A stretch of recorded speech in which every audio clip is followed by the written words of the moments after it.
Thanks for joining us, and today we're going to talk about how to use suffering as spiritual motivation.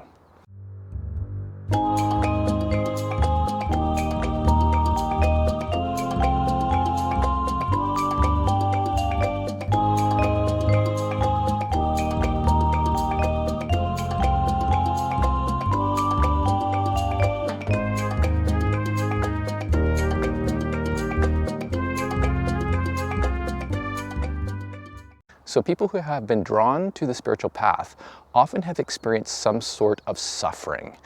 And it's not always the case, but it's often the case. And so what people will often do is they're searching for deeper meaning in their lives, right? Because basically they've been in a situation where there was some sort of chaos and they may have experienced some kind of suffering, trauma, etc. And they want to try and work that out. They want to reestablish a balance and harmony in their life. In essence is what they're doing. So if you take a different, various types of religious paths, right? If you look at Christianity, the idea of being connected with Jesus, and God in a greater way, of getting rid of your sins, this kind of thing, clearing out the chaos really is what it's kind of means, and getting into a state of balance and harmony so you feel that spiritual connection. You feel things are meaningful in your life. And similarly in Buddhism, the whole idea about sort of this karmic cycle of rebirth and this realm of suffering and transcending that, getting to a state of equanimity, right? So really that's what it's about. It's really about balance and harmony because there's chaos in the environment, right?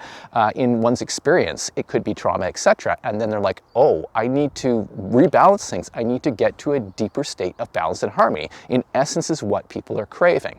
Now, there are some people who are not in any way drawn to kind of spiritual stuff. And it may be because they have sort of a relative level of balance and harmony in their lives, right?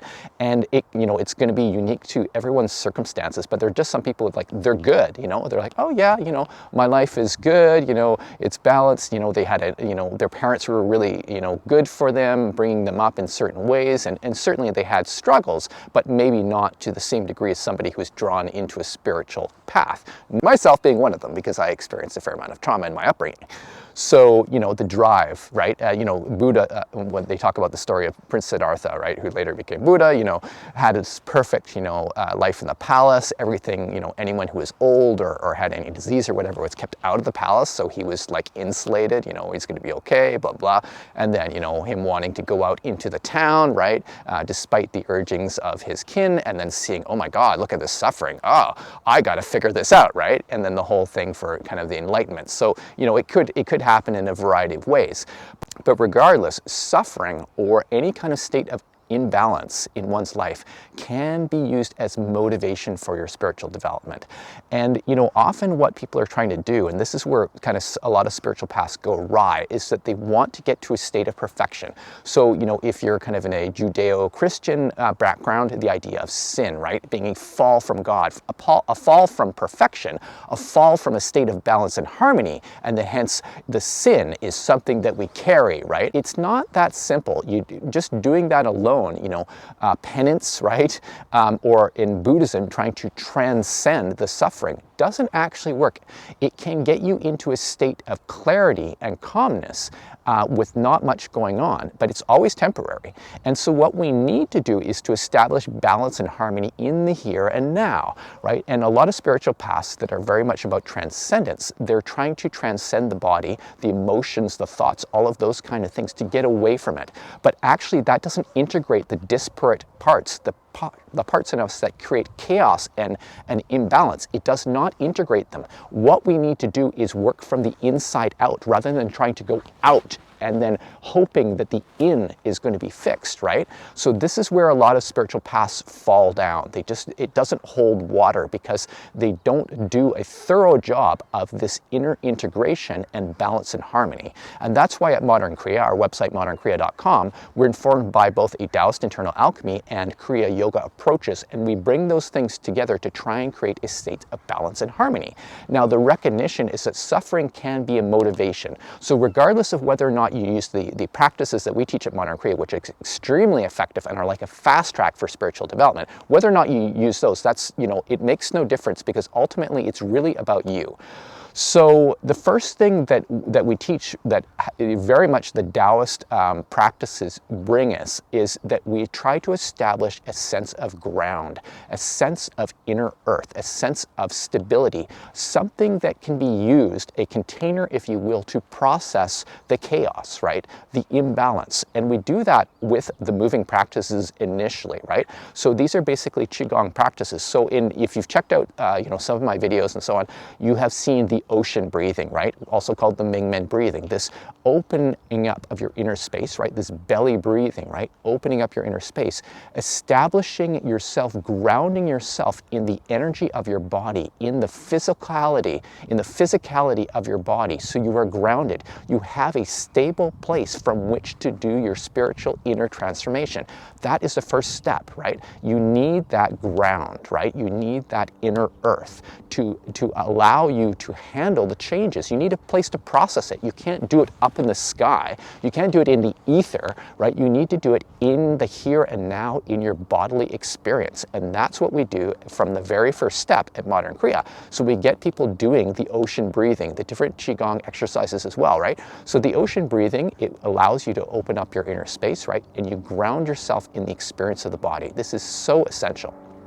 So that's the first step. You establish your ground, you establish your inner earth through some kind of moving or bodily practice. You're anchoring yourself in your body, right? You have a safe space in which to process. It's essential. If you don't have that, you won't be able to do the process. You will not be able to process the stuff, the chaos. You will not be able to establish an inner sense of harmony and balance. You need the safe space to begin with, right? So you establish your inner earth, right? Your ground, first step. The second step is that you need to become aware of what you are experiencing inside. And often people who have experienced some kind of chaos or trauma, they've repressed a lot of those feelings. And the reason is because they're painful.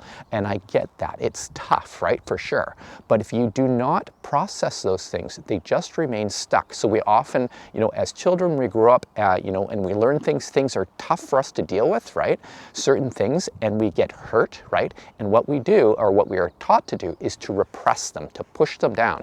This, in effect, takes the energy and the emotion of those feelings, and it compresses them and puts them in a place where they do not move. The problem is they don't resolve. They're sitting there. They're waiting for resolution, right? And if we just keep on repressing them and pushing them down, we condense them, but we don't deal with them. And consequently, we can't develop because we're stuck, right? It's not that we have this sin that we need to do some repentance around. It's that we need to allow those things to open up. So what we need to do is we tune in and feel, right? So the second step of the whole thing is to tune in and feel. So if you start to do the moving practices like the ocean breathing, right? And you start to feel this sense of opening up your inner space, allowing your diaphragm to drop down, opening your belly as you're doing the breathing, and you start to become aware, you tune in and feel of what you feel. You'll start to feel, oh, there's some kind of tensions or whatever in the body, right? So maybe you're moving and you're like, oh, let me just try and open those up, right? It's a bodily feeling, it's a bodily connection, but there's also subtle energy in there, right? That's connected to the emotions and other things.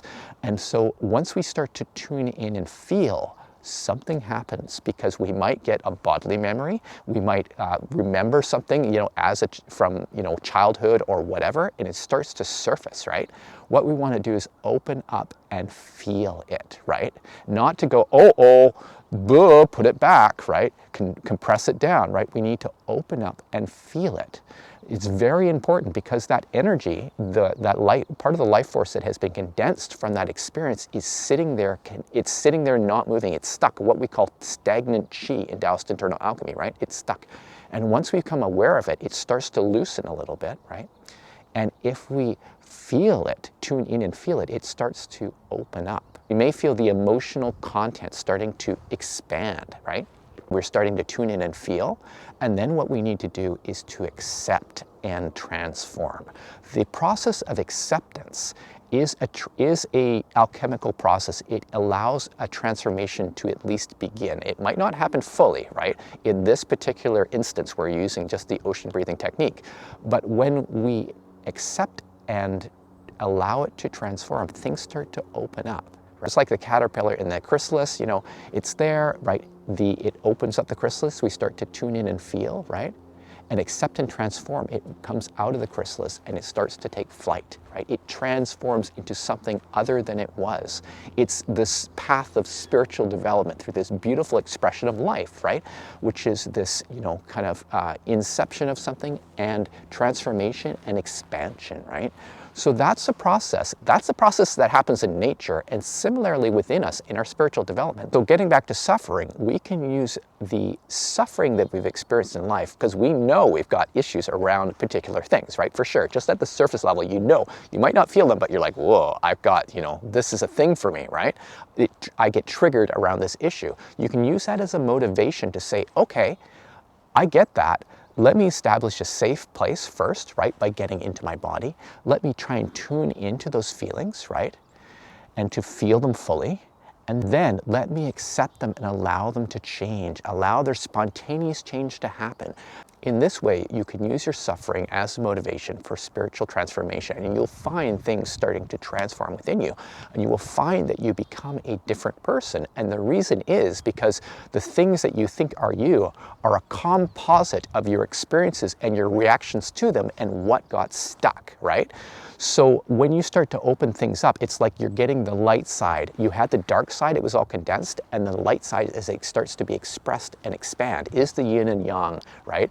It's been condensed and allow it to expand. It's going to transform into something else, and so on. And so you continue this process and things start to open up for you, and consequently you start to experience this inner change. So if you have any questions about this video, feel free to send me an email at info@modernkriya.com. Also check our website at modernkriya.com and our YouTube channel. So thanks for joining us, and we will see you next time.